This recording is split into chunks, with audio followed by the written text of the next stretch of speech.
இப்போ நாடகம் திரைப்படம் இதெல்லாம் பார்த்தா தான் நகைச்சுவை. சில நேரங்களில் இதை பார்க்க போகிறப்பே நகைச்சுவையாக இருக்கும். இப்போ இப்படி வச்சுக்கோங்களேன், புது படம் ரிலீஸ் ஆகுது, பல பேர் தீபாவளி தேட்டரில் கொண்டாடுவாங்க பார்த்துருக்கீங்களா? காலையில் 4 மணிக்கே போய் உட்காந்துப்பாங்க. எப்படி வெடி விடுறான் எப்படி குளிக்கிறான்லாம் கண்டுபிடிக்க முடியாது. அதுவும் புது படத்தன்னைக்கு பார்த்தீங்கன்னா நின்றுட்டு இருக்க தலையில் திடீர்னு 4 பேர் ஏறி போவாங்க. அவங்களுக்கு கோபமே வராது. பார்த்து மிதிங்கண்ணே அப்படிமா அவன் நச்சுன்னு மிதிப்பான், இப்போ போங்கண்ணே. அப்புறம் இந்த இடந்து அடி போவாங்க. இப்போ இரவு காட்சியை பற்றி கவலை இல்லை, பகல் காட்சி மேட்னி போனோம்னு வைங்க, ரொம்ப ஆச்சரியமாக இருக்கும். எப்படின்னா வேகமாக சைக்கிளில் வந்து சைக்கிளை தூக்கி போட்டு தேட்டருக்குள்ளே ஓடியாந்து அந்த ஸ்க்ரீனை படாரம் திறந்து பேசாமல் நிற்பான். ஏன்னா நல்ல வெயிலில் வந்துருப்பான், உள்ள இருட்டுக்கான்னு தெரியாது. அப்படியே 5 நிமிஷம் உள்ள பார்த்துக்கிட்டே இருப்பாங்க. ஒரு நேரம் சினிமாவை காணா அப்படிங்கிறா, படம் இங்கிட்டு ஓடிக்கிட்டு இருக்கு, அங்கிட்டு பார்த்துக்கிட்டு இருக்கான். அப்புறம் வெறும் தரையில் படி மாதிரி நடந்து போவாங்க. அப்படி காலை தூக்கி வச்சு இங்கிட்டு விழுந்துடாம அங்கே படியும் இருக்காது, ஒரு மண்ணும் இருக்காது. இன்னும் சில பேர் டமால் விழுந்து எல்லாருக்காலையும் தொட்டு கும்பிட்டுட்டே போவேன். இன்னும் சில பேர் நேராக வந்து நம்மகிட்ட நின்று நம்ம மூக்கை தடவி பார்ப்பாங்க. ஆள் இருக்கா அப்படின்னு கேட்பான். என்ன மூக்கு இருந்தால் ஆள் இருக்க மாட்டானா? நமக்கு என்ன கோவம் வரும்னா, அவன் நம்மளை ஆளான்னு கேட்டதுக்கு இல்லை, அதுக்குள்ளே 2 சீனை மறைச்சு விட்டான். இப்போ எல்லாம் இந்த வார்த்தைக்கு வேற அர்த்தம் வந்துருச்சு. இப்போ மாணவர்கள்ட்டெல்லாம் சொல்ல முடியல, சீன்னா வேற அர்த்தம் போட்டிருக்கு. அது ஒரு மாதிரியான படங்களுக்கு பேர் சீன் வச்சுருக்காங்க, சீன் படம் அப்படின்னு. நான் இது தெரியாமல் கம்பராமாயணத்தில் ஒரு சீன் அப்படின்னு சொன்னேன் வகுப்பில். ஒருத்தர் எந்திரிச்சு என்னை கும்பிடுறான், கம்பராமாயணத்தில் சீன் இருக்காயா அப்படின்னு சொல்கிறான். அப்புறம் நான் ஏதோ தப்பாக சொல்லிட்டு மாட்டேன்னு சொல்லிட்டு, ஏன்னா அவனுக்குன்னு ஒரு பாஷை இருக்குது, அதை வச்சு தான் கண்டுபிடிக்க முடியும்.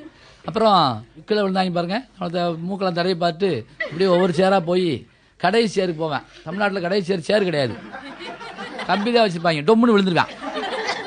விழுந்தோடனே பக்கத்து ஆளு கேட்பாரு, நான் விழுந்துட்டீங்க போட்டிருக்கு அப்படின்னு கேட்பாரு. விழுகிற வரைக்கும் பார்த்துட்டு இருந்துட்டு, அதெல்லாம் பல பேர் விழுந்தோடனே சுற்றி முற்றி பார்ப்பாங்க. பார்த்துருக்கீங்களா? யாராவது பார்த்துட்டாங்களா அப்படின்னு சொல்லி பார்ப்பான். பார்க்கலன்னா எந்திச்சு போயிடுவான். அப்புறம் விழுந்தவன் ஏறி நம்மகிட்ட உட்காந்து படம் அப்பதே போட்டாங்களா அப்படின்னு கேட்பான். நம்ம அவனுக்கு கதை சொல்லுவோம். அப்புறம் 2 பேரும் சேர்ந்து அடுத்த ஆள்கிட்ட கதை கேட்போம். படம் நல்லா ஓடிட்டு இருந்துச்சு, ஒருத்தன் நல்லா வெத்தலை வாக்கு போட்டிருந்தான். வெளியே போய் துப்புனா படம் போயிடும். துப்பாமல் இருக்க முடியல, பக்கத்தால் இப்படி கூப்பிட்டான் கையிலே. அப்படி கையில் சாடை காய்ச்சான். எப்படி துப்ப, எங்கே போய் துப்புறது அப்படின்னு கேட்டான். அவன் சொன்னா, எதுக்கு போய் வெட்டியாக வெளியே துப்புற, உன் பக்கத்தில் உட்காந்துருக்கேன், பையில துப்பி விடு அப்படின்னு சொன்னான். இவன் சொன்னா, ஐயோ அவன் அடிப்பான் அப்படின்னு சொன்னான்.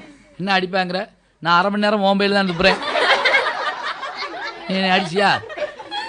ஏன்னா படம் ஓடிக்கிட்டு இருந்தா சில பேர் கொலையை நடந்தாலும் கவலைப்பட மாட்டாங்க.